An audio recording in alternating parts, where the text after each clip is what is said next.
Assalamualaikum warahmatullahi wabarakatuh. Perkenalkan, nama saya Ayu Zulmi Amanda Pratama dengan NIM 210420010. Baik, di sini pada pertemuan ini saya akan memaparkan materi mengenai ketentuan dan pelaksanaan land reform di Indonesia. Jadi kita harus mengetahui dulu apa itu land reform. Secara luas, land reform adalah upaya untuk menata kembali struktur penguasaan, pemilikan, penggunaan, dan pemanfaatan tanah yang berlandaskan pada keadilan dan kesejahteraan rakyat. Kalau secara sempitnya, land reform adalah redistribusi tanah dari pemilik besar kepada petani penggarap atau rakyat miskin yang tidak memiliki tanah. Ada ketentuan utama land reform, yaitu yang pertama pembatasan luas maksimum pemilikan tanah. Jadi setiap orang itu ada badan hukum yang dilarang memiliki atau menguasai tanah yang melebihi batas maksimum yang ditentukan. Lalu batas maksimum luas tanah yang boleh dimiliki dan atau dikuasai oleh orang dan badan hukum berbeda-beda tergantung pada jenis dan lokasi tanahnya.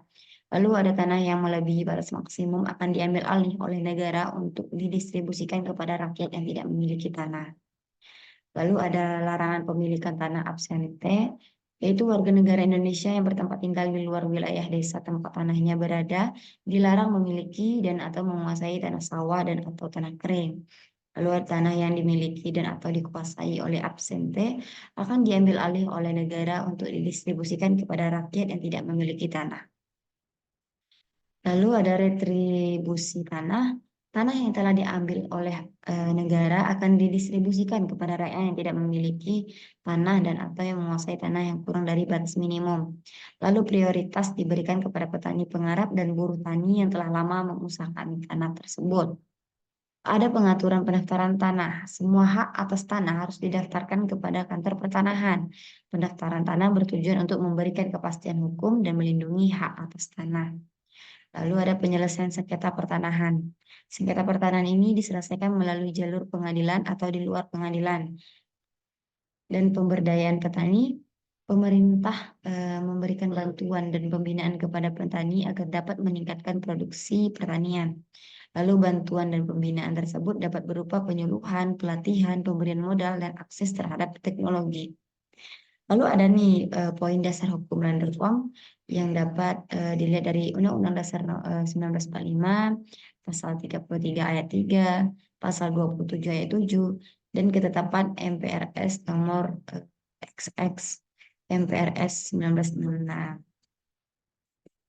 Lalu ada dampak positif land reform.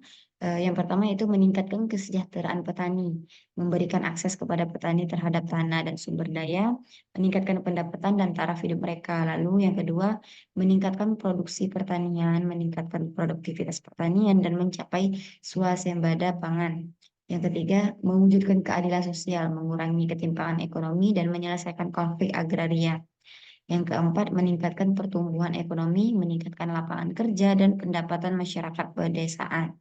Dan yang terakhir, melestarikan lingkungan hidup, mencegah kerusakan lingkungan akibat eksploitasi tanah yang berlebihan. Selain dari dampak positif, ada juga dampak negatif dari land reform, yaitu yang pertama ketidaksepakatan dan konflik, sengketa dan protes dari pemilik tanah yang kehilangan tanahnya. Yang kedua, penurunan produksi pertanian, gangguan pada sistem produksi pertanian yang ada, terutama dalam jangka pendek. Yang ketiga, biaya yang tinggi, biaya akuisisi tanah, kompensasi dan retribusi dapat membebani pemerintah. Yang keempat, kurangnya keahlian. Petani yang menerima tanah mungkin tidak memiliki keahlian dan sumber daya untuk mengelolanya secara efektif. Dan adanya korupsi. Risiko penyalahgunaan dana ini dan praktik korupsi ini dalam proses land reform. Oke, hanya sekian yang dapat saya sampaikan. Jika ada kekurangan saya mohon maaf.